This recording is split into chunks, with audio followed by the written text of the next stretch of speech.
بسم الله الرحمن الرحيم ألف لام را تلك آيات الكتاب المبين إنا أنزلناه قرآنا عربيا لعلكم تعقلون نحن نقص عليك أحسن القصص بما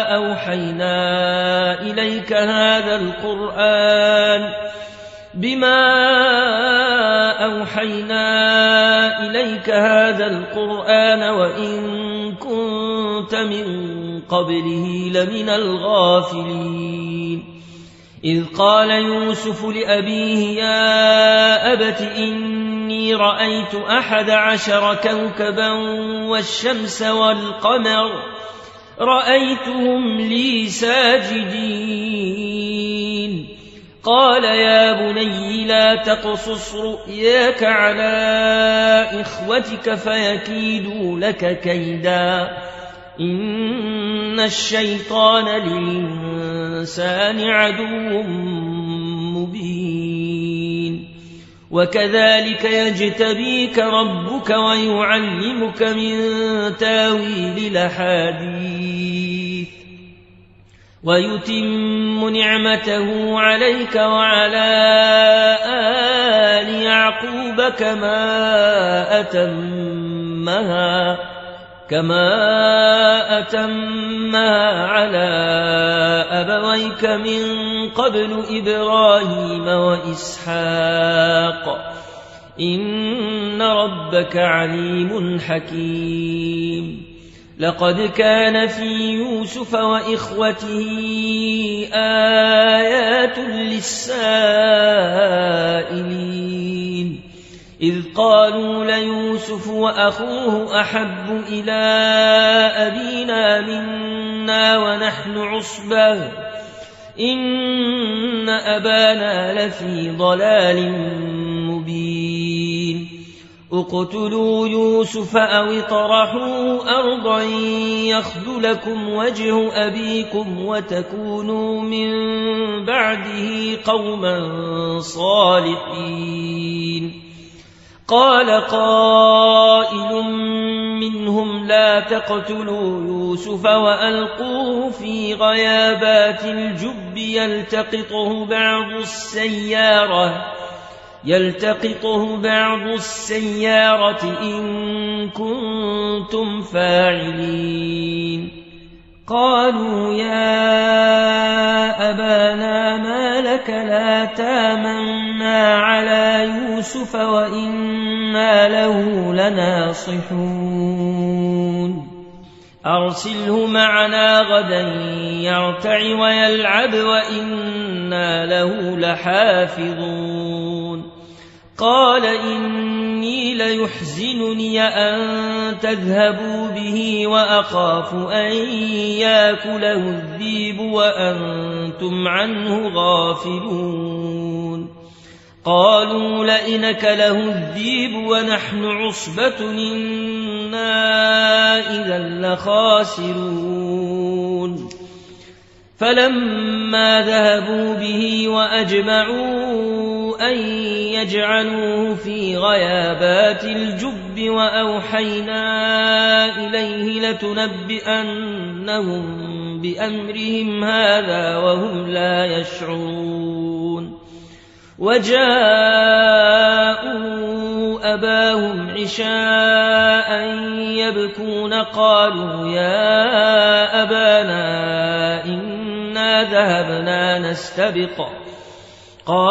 يا أبانا إنا ذهبنا نستبق وتركنا يوسف عند متاعنا فأكله الذئب وما أنت بمؤمن لنا ولو كنا صادقين وجاءوا على قميصه بدم كذب قال بل سولت لكم أنفسكم أمرا فصبر جميل والله المستعان على ما تصفون. وجاءت سيارة فأرسلوا واردهم فأدلى دلوه قال يا بشرى هذا غلام وأسروا بضاعة والله عليم بما يعملون. وشروه بثمن بخس دراهم معدودة وكانوا فيه من الزاهدين. وقال الذي اشتراه من مصر لامرأته أكرمي مثواه عسى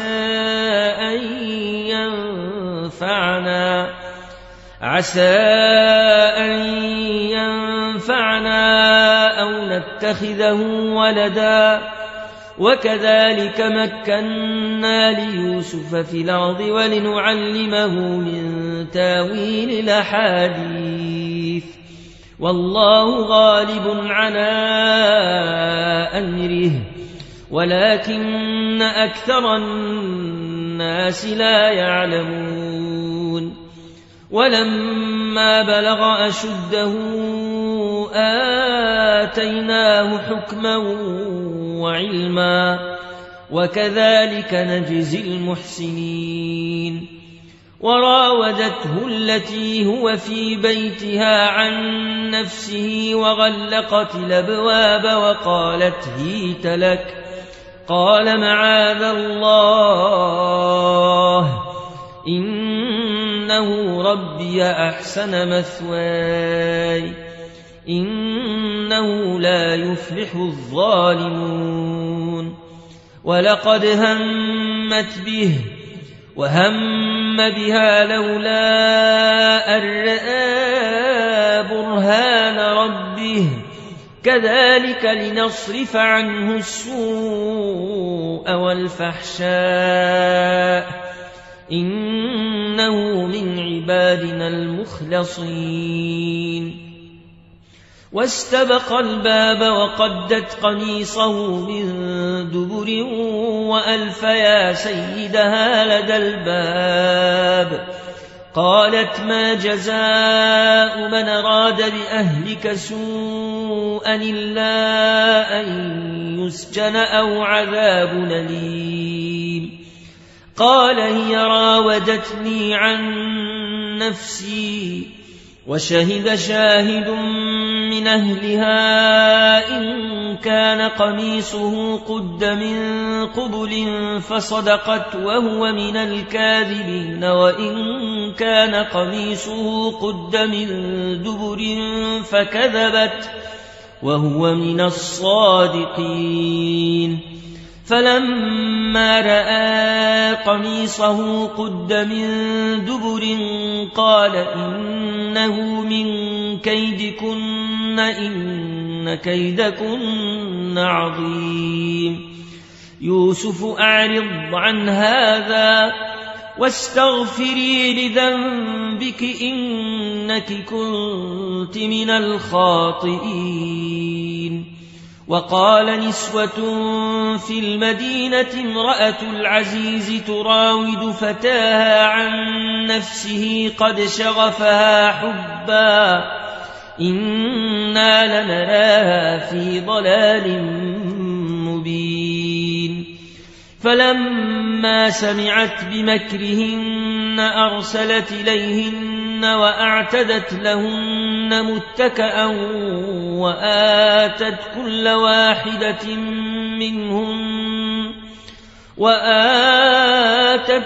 واحدة منهن سكينا وقالت اخرج عليهن. فلما رأينه أكبرنه وقطعن أيديهن وقلن حاش لله ما هذا بشرا إن هذا إلا ملك كريم. قالت فذلكن الذي لمتنني فيه ولقد راودته عن نفسه فاستعصم ولئن لم يفعل ما آمره ليسجنن وليكونن من الصاغرين. قال رب السجن أحب إلي مما يدعونني إليه وإلا تصرف عني كيدهن أصب إليهن وأكن من الجاهلين. فاستجاب له ربه فصرف عنه كيدهن إنه هو السميع العليم. ثم بدا لهم من بعد ما رأوا الآيات ليسجننه حتى حين. ودخل معه السجن فتيان قال أحدهما إني أراني أعصر خمرا وقال الآخر إني أراني أحمل فوق رأسي خبزا تأكل الطير منه نبئنا بتاويله إنا نراك من المحسنين. قال لا ياتيكما طعام ترزقانه إلا نبأتكما بتاويله قبل أن ياتيكما ذلكما مما علمني ربي إني تركت ملة قوم لا يؤمنون بالله وهم بالآخرة هم كافرون. واتبعت ملة آبائي إبراهيم وإسحاق ويعقوب ما كان لنا أن نشرك بالله من شيء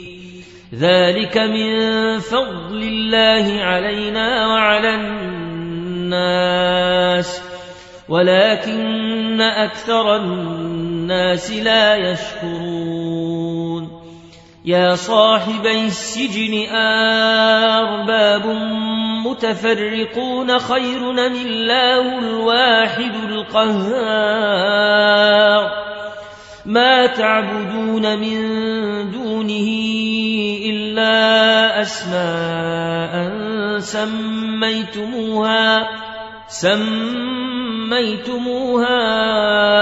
أنتم وآباؤكم ما أنزل الله بها من سلطان إن الحكم إلا لله أمر ألا تعبدوا إلا إياه ذلك الدين القيم ولكن أكثر الناس لا يعلمون. يا صاحبي السجن أما أحدكما فيسقي ربه خمرا وأما الآخر فيصلب فتاكل الطير من رأسه قضي الأمر الذي فيه تستفتيان. وقال للذي ظن أنه ناج منهما اذكرني عند ربك فأنساه الشيطان ذكر ربه فلبث في السجن 10 سنين. وقال الملك إني أرى 7 بقرات سمان يأكلهن 7 عجاف و7 سنبلات خضر وأخر يابسات. يا أيها الملأ وافتوني في رؤياي إن كنتم للرؤيا تعبرون. قالوا أضغاث أحلام وما نحن بتاويل الأحلام بعالمين. وقال الذي نجا منهما وادكر بعد أمتنا أنبئكم بتاويله فأرسلون. يوسف أيها الصديق أفتنا في 7 بقرات سمان يأكلهن 7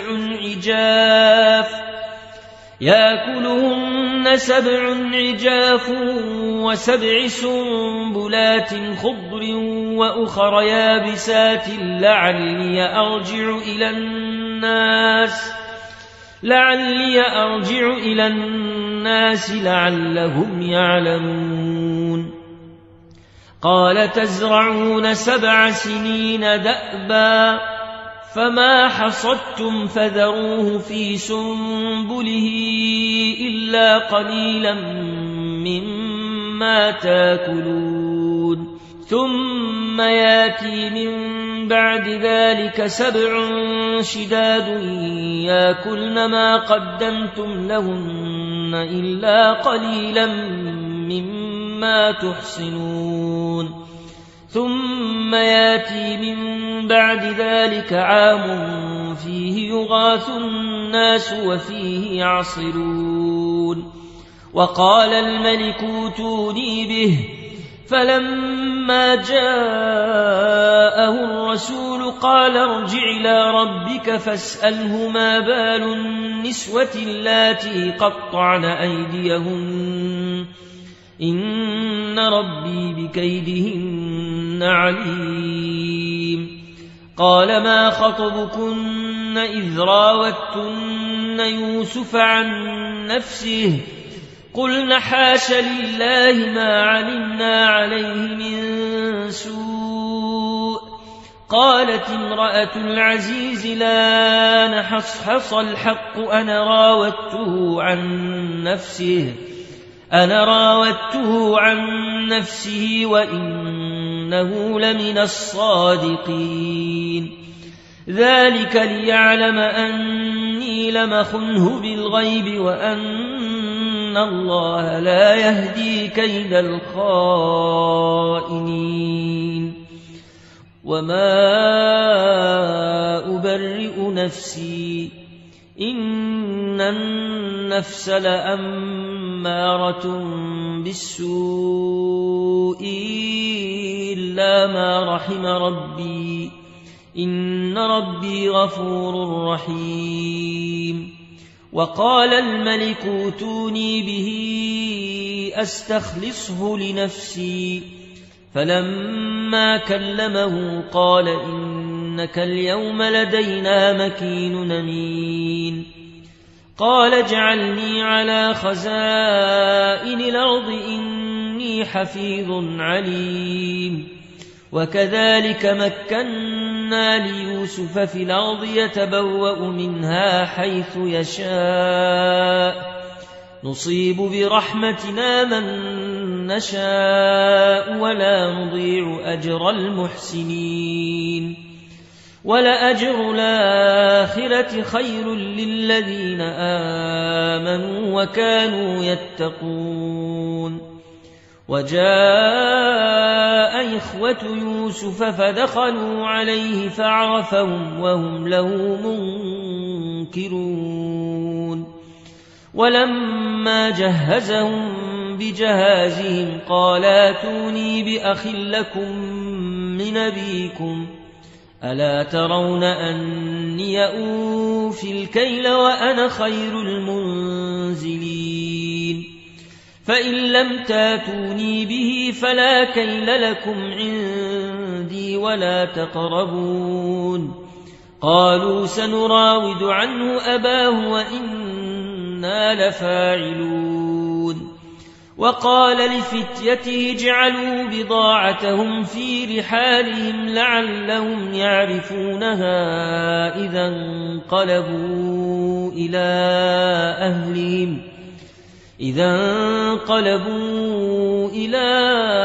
أهلهم لعلهم يرجعون فلما رجعوا إلى أبيهم قالوا يا أبانا منع منا الكيل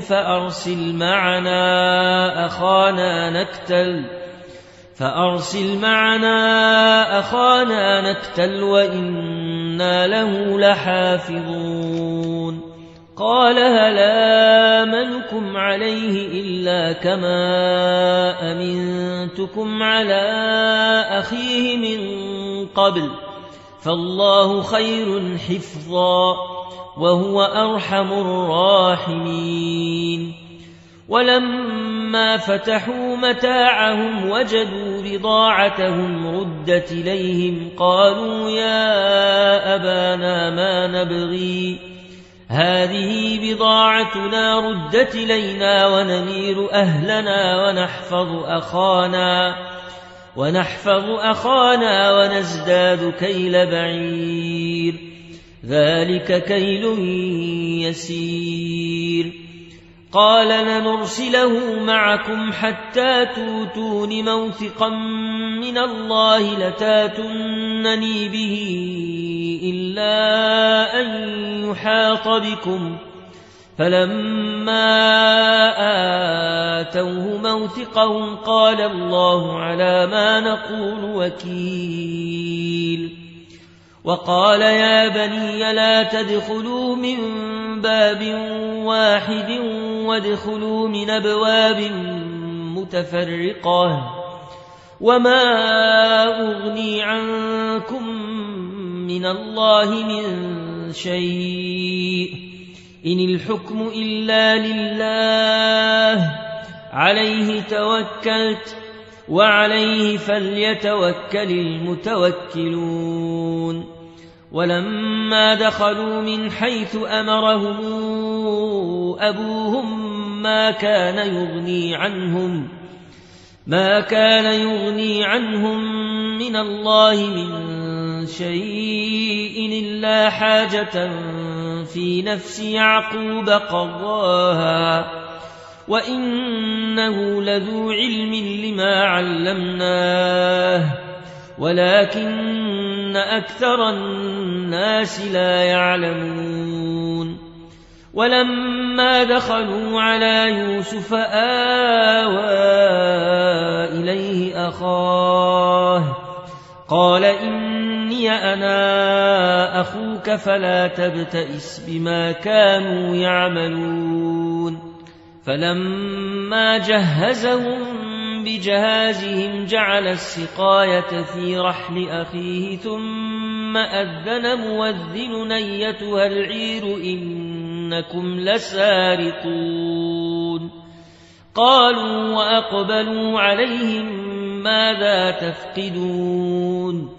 قالوا نفقد صواع الملك ولمن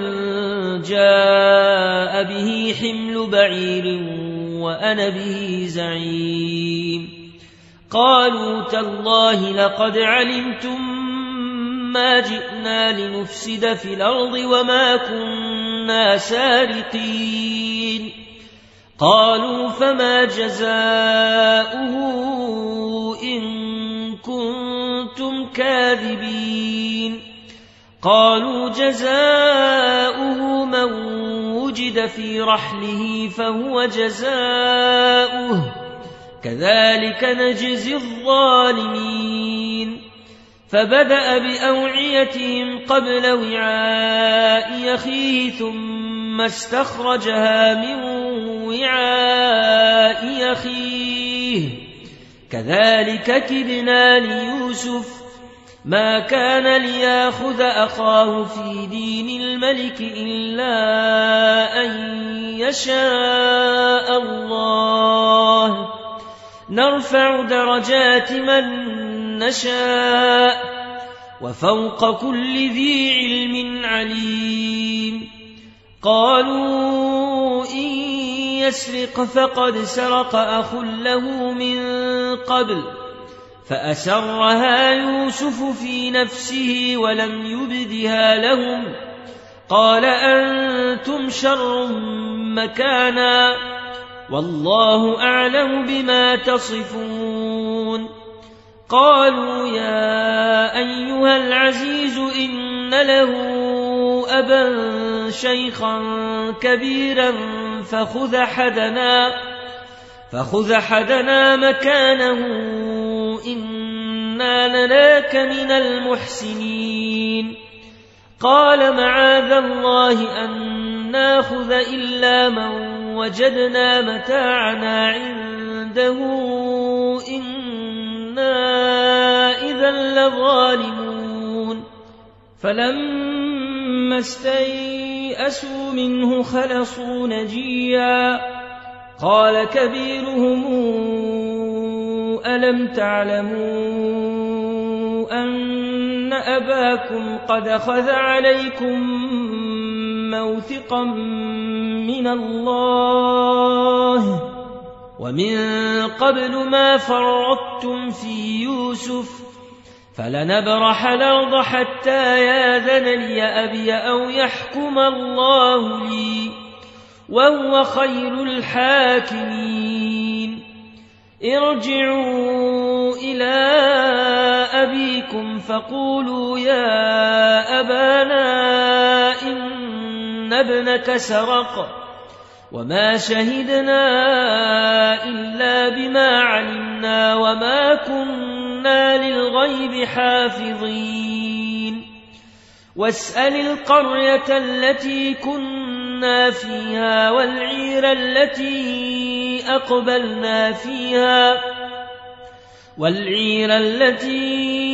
أقبلنا فيها وإنا لصادقون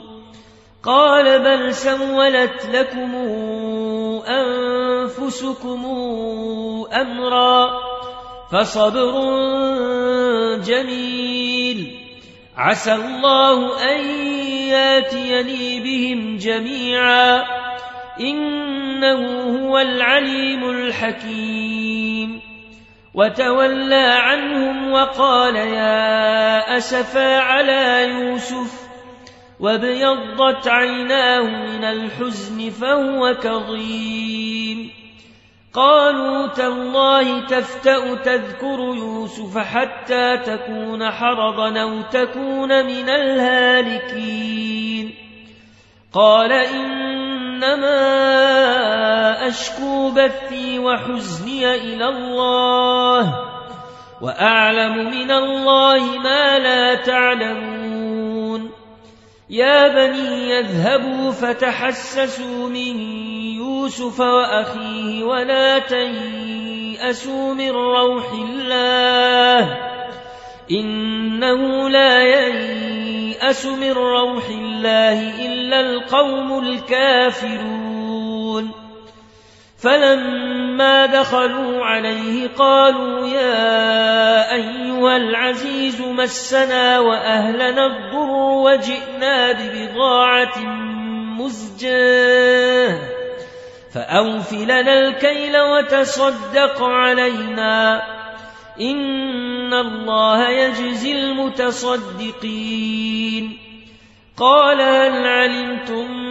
ما فعلتم بيوسف وأخيه إذا أنتم جاهلون قالوا أئنك لأنت يوسف قال أنا يوسف وهذا أخي قد من الله علينا إنه من يتق ويصبر فإن الله لا يضيع أجر المحسنين قالوا تالله لقد آثرك الله علينا وإن كنا لخاطئين قال لا تثريب عليكم اليوم يغفر الله لكم وهو أرحم الراحمين اذهبوا بقميصي هذا فألقوه على وجه أبي يات بصيرا واتوني بأهلكم أجمعين ولما فصلت العير قال أبوهم إني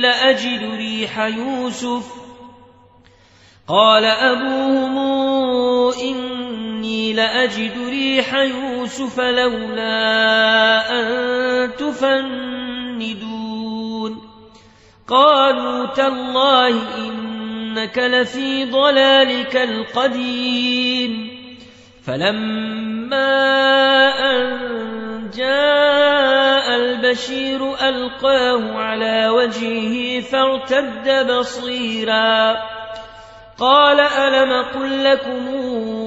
إني أعلم من الله ما لا تعلمون قالوا يا أبانا استغفر لنا ذنوبنا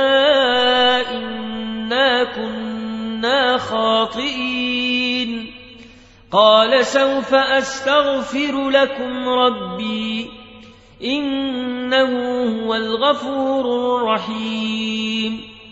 فلما دخلوا على يوسف آوى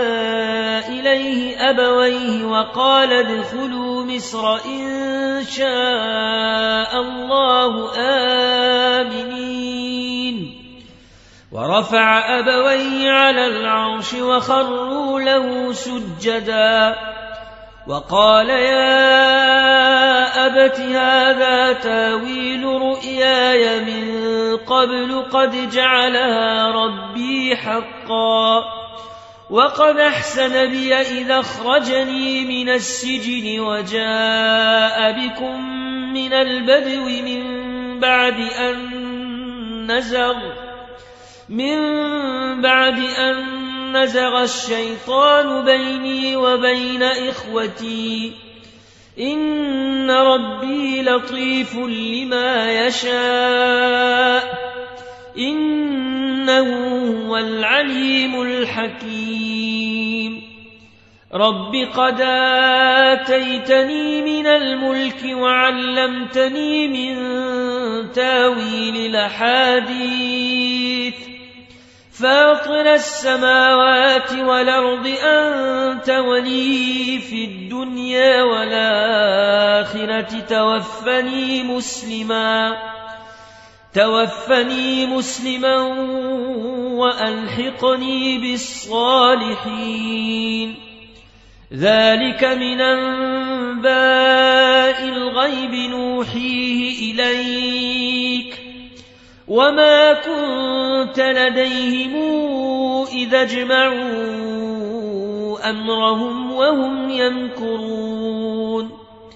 وما أكثر الناس ولو حرصت بمؤمنين وما تسألهم عليه من أجر إن هو إلا ذكر للعالمين وكأي من آية في السماوات والأرض يمرون عليها وهم عنها معرضون وما يؤمن أكثرهم بالله إلا وهم مشركون أفأمنوا أن تاتيهم غاشية من عذاب الله أو تاتيهم الساعة بغتة وهم لا يشعرون قل هذه سبيلي أدعو إلى الله على بصيرة أنا ومن اتبعني وسبحان الله وما أنا من المشركين وما أرسلنا من قبلك إلا رجالا يوحى إليهم من أهل القرى أفلم يسيروا في الأرض فينظروا كيف كان عاقبة الذين من قبلهم ولدار الآخرة خير للذين اتقوا أفلا تعقلون حتى إذا استيأس الرسل وظنوا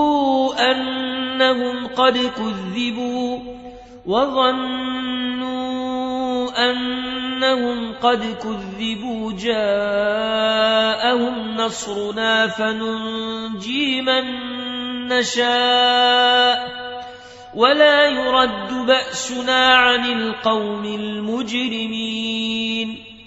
لقد كان في قصصهم عبرة لأولي الألباب ما كان حديثا يفترى ولكن تصديق الذي بين يديه وتفصيل كل شيء